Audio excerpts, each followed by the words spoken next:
આ કોંગ્રેસ પાસે કોઈ મુદ્દા નથી, એટલે એવા મુદ્દા લોકોને ભડકાવાના, ખોટી વાતો, ભ્રામક વાતો ફેલાવી અને અસ્થિરતા ફેલાવી અને લોકોમાં રૂમર્સ દ્વારા એમની લાગણીઓ અને એમનો સમય બગાડવાનું કામ કરી રહી છે. હકીકતમાં પાર તાપી નર્મદા પ્રોજેક્ટ સૌ પ્રથમ 1980માં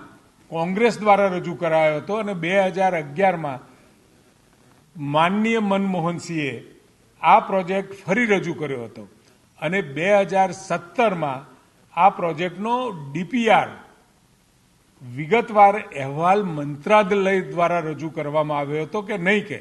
લોકસભામાં ક્યારે પણ અથવા તો વિધાનસભામાં ક્યારે પણ ડીપીઆર મુકાતો નથી. એ મંત્રાલય તૈયાર કરતો હોય છે